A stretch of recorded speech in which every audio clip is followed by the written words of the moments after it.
What we're going to do here is look at a couple of bits in relation to the Eat Well plate, which provides the guidance from the government towards your level 3 nutritional programming section of your portfolio.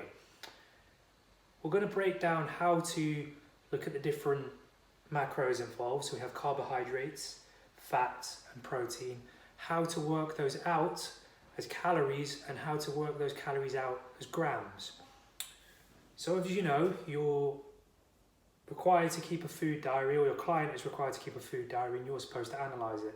And one of the best ways to analyse it is to keep it simple like this. So I've used an example here of a 2,000 calorie a day intake. Just going to make sure you can see that. Yep.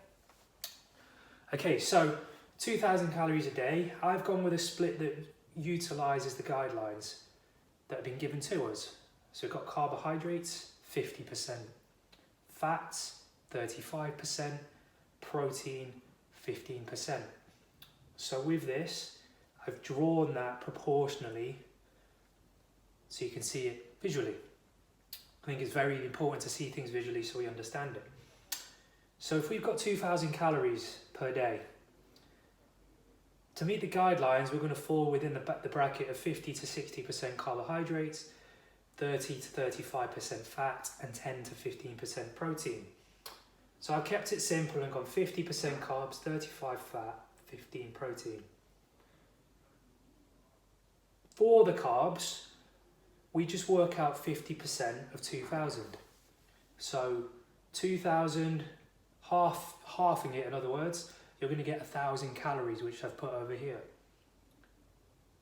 So 1,000 calories out of our 2,000 of the daily total are going to be carbs. For fats, 35% of 2,000 equates to 700.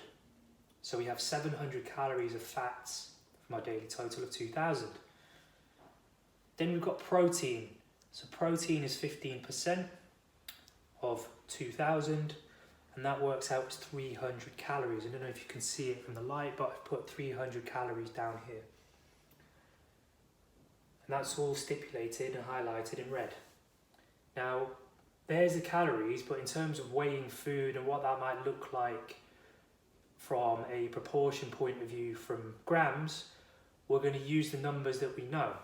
So we know from our course that 1 gram of carbohydrates equates to 4 calories, 1 gram of fat equates to 9, and 1 gram of protein equates to 4, 1 gram of alcohol equates to 7. So obviously there might be a bit more complexity involved when it comes to foods that are a bit of both. It's hard to separate things most of the time because there'll be a combination of at least 2, if not all 3 of the macros. However, to keep it simple on a base level, all we're going to do to find out the grams is take 1,000 calories for carbs, divide it by 4 because we know that there's one gram of carbohydrates is 4 calories. So we divide it by 4, which gives us 250 grams.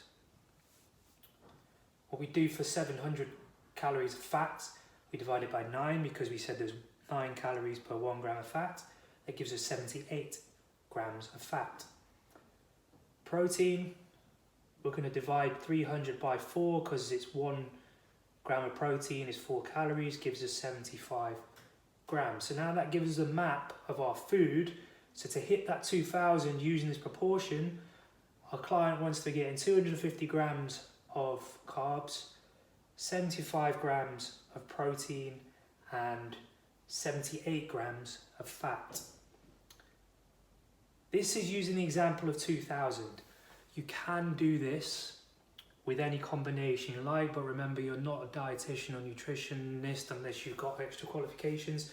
You can only play around so much, maybe more for yourself rather than for your clients. And we're really here to analyse and make a few suggestions to changes. We're not actually here to write meal plans because we're not qualified. So we can use this information to see, okay, is our client only getting 30% carbs when they should be getting closer to 50? Or are they having too much fat in their diet when they should be having closer to 30? So we have to follow the guidelines that have been given by the Eat Well plate to make sure we're operating within our boundaries.